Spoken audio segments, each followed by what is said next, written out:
रंजन को बैन करो,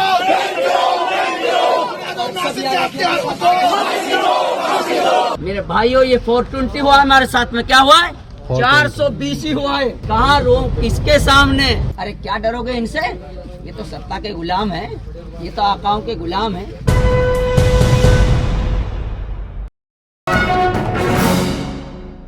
राजस्थान पुलिस के जरिए जो एक तस्वीर जारी की गई है 8 वांटेड नामों की, उसमें मोनू मानेसर को गायब करने के बाद गांव में, जुनेद और नासिर के गांव में ज़बरदस्त बवाल देखने को आ रहा है। लोग सड़कों पर उतर रहे हैं, पूरी तरह से हंगामा किया जा रहा है राजस्थान सरकार के खिलाफ। राजस्थान सरकार को घेरने की कोशिश की जा रही है। जो लोग भी वहां पर धरना प्रदर्शन पर बैठे हैं, पहले ये देखने में आ रहा था जब हमारी टीम वहां पर पहुंची थी कि गांव के लोग दो हिस्सों में बंट गए थे। कुछ लोग ये कह रहे थे कि हमें राजस्थान सरकार पर, हमें अशोक गहलोत पर पूरा विश्वास है, हमें इंसाफ मिलेगा, हमें इंतजार करना चाहिए और मोनू मानेसर सलाखों के पीछे पहुंचेगा, उसके ऊपर केसेस दर्ज किए जाएंगे, उसके ऊपर मुकदमा चलेगा। लेकिन 5 दिन बाद जिस तरह की तस्वीरें सामने आई हैं वो काफी चौंकाने वाली हैं और पूरी तरह से कलई खोलने वाली हैं राजस्थान सरकार की, अशोक गहलोत सरकार की और कांग्रेस की भी, कि किस तरह से मुसलमानों के खून को कितना सस्ता कर रखा है।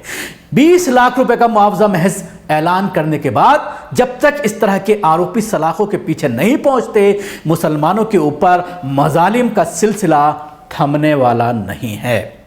क्योंकि ये लोग और ज्यादा धारदार तलवार लेकर के फिर फील्ड में उतरेंगे, क्योंकि उन्हें लगेगा कि उनके साथ सरकारें हैं, उनके साथ पुलिस है, उनका कोई कुछ नहीं उखाड़ सकता। जो अभी तक उनके साथ किया जा रहा है उससे तो यही साबित हो रहा है। लेकिन इस मामले को लेकर जिस तरह से गांव के लोगों में अब रोष नजर आ रहा है, शाम देर शाम लोग सड़कों पर उतरे, नौजवान सड़कों पर उतरे, हंगामा किया गया और आज सुबह से भी ही पूरे गांव में तनाव का माहौल है। लोग हंगामा कर रहे हैं, अशोक गहलोत सरकार को घेर रहे हैं, उनसे सवाल कर रहे हैं, राजस्थान पुलिस से सवाल कर रहे हैं कि आपने आखिर मोनू नाम का एक दूसरा युवक लिस्ट में क्यों डाला?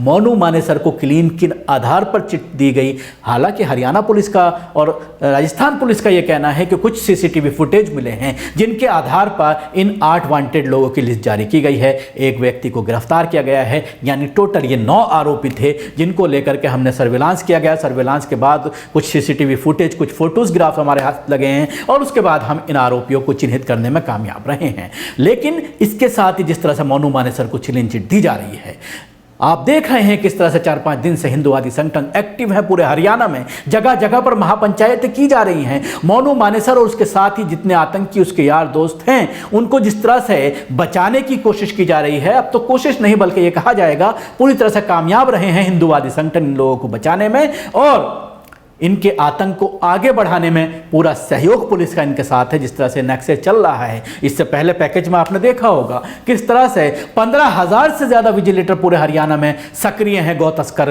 को पकड़ने के लिए। गौ रक्षक के नाम पर हरियाणा पुलिस से बड़ी संख्या है, ये 15,000 की जो संख्या है, जिससे आप अंदाज़ा लगा सकते हैं कि ये खुद किस तरह से पावरफुल बनते जा रहे हैं, खुद किस तरह से लोगों को अंजाम तक पहुंचा रहे हैं, कानून को अपने हाथ में ले रहे हैं। लेकिन सबसे बड़ा सवाल ये है कि पुलिस, सरकारें, कोर्ट, जुडिशरी, तमाम लोग खामोश तमाशाई बनकर देख रहे हैं।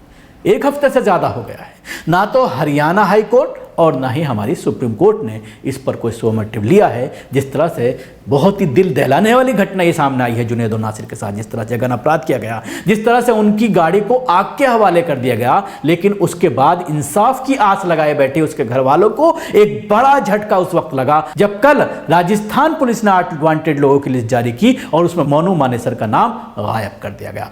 बड़े सवाल हैं, लोग परेशान हैं और मुसलमान यही पूछ रहा है कि आखिर कब तक इन बेगुनाहों को मौत के घाट उतारा जाता रहेगा? कब मिलेगा इंसाफ? क्यों सारी अदालतें खामोश बैठी हैं? क्यों पुलिस प्रशासन इस तरह से मुसलमानों के पर हो रहे मजालिम के खिलाफ खड़ा नहीं हो रहा? क्यों इन आतंकियों का, इन गुंडों का पुलिस साथ दे रही है? ये कई बड़े सवाल हैं जिनका जवाब आम मुसलमान चाहता है। क्या किया जा रहा था कि आपको दोनों परिवारों को एक सरकारी नौकरी मिलेगी। मेरे भाइयों ये 420 हुआ है, हमारे साथ में क्या हुआ है 420 ही हुआ है। मैं कहना चाहता हूँ अपने परिवार वालों को, अगर आप लोग जिस तरीके से अब मेरे साथ में खड़े हो, मेरा दिल ये गवाही देता है कि संविधान के तहत, कानून के तहत 420 का मुकदमा दर्ज होना चाहिए, क्योंकि हमारे साथ में भेदभाव मुर्दाबाद मुर्दाबाद। क्योंकि ये भेदभाव नहीं खटाएगा। क्यों नहीं खटाएगा? कि हमको सरकारी नौकरी बता के और पीछे वीडियो जारी हो जाता है कि हमने तो कहा ही नहीं। और चिरंजीवी से मेरे भाइयों पैसे जो आ रहे हैं वो सरकारी बताए जा रहे हैं। यार मेरे भाइयों, बड़े अफसोस की बात है। कहाँ रो, किसके सामने सरकारी मदद बताई जा रही है? अरे भिखारियों, तुम्हारा पेट भर जाए तो ही ठीक है, तुम उसमें भी टैक्स ले रहे हो। गहलोत ऐलान करता है एक रोज पहले ट्वीट करके कि 20-20 लाख का मुआवजा दूंगा मैं उस परिवार को, दोनों परिवारों को। लेकिन सुबह 15-15 लाख रुपए का ऐलान होता है और सरकार की मदद बताते हैं, बाद में वीडियो जारी होता है, कहती मैंने कभी कहा ही नहीं। कौन कहता है? मैंने नहीं कहा कभी, मैंने तो उसका कहा चिरंजीवी योजना का। ये चिरंजीवी योजना को तो सबको पता है, एम्बुलेंस पे लिखा होता है चिरंजीवी योजना। तो सुनो, अब ये दहशत में है तुम, विधायकों के चक्कर में दहशत में। अरे क्या डरोगे इनसे? ये तो सत्ता के गुलाम है, ये तो आकाओं के गुलाम है, इनसे न डरिए। शुक्रिया। आपको हमारी कोशिश कैसी लगी जरूर बताएं। हमारे यूट्यूब चैनल को सब्सक्राइब करना ना भूलें, इसके साथ ही बेल आइकन जरूर दबाएं। अगर आप ये वीडियो फेसबुक पर देख रहे हैं तो पेज को लाइक करें, उसके साथ ही फॉलो भी करें। धन्यवाद। मैं चाहता हूँ अपने परिवार वालों को, अगर आप लोग जिस तरीके से अब मेरे साथ में खड़े हो, मेरा दिल ये गवाही देता है कि संविधान के तहत, कानून के तहत 420 का मुकदमा दर्ज होना चाहिए, क्योंकि हमारे साथ में भेदभाव मुर्दाबाद मुर्दाबाद। क्योंकि ये भेदभाव नहीं खटाएगा। क्यों नहीं खटाएगा?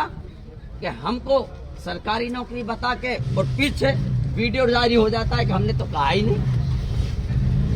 और चिरंजीवी से मेरे भाइयों पैसे जो आ रहे हैं वो सरकारी बताए जा रहे हैं। यार मेरे भाइयों, बड़े अफसोस की बात है।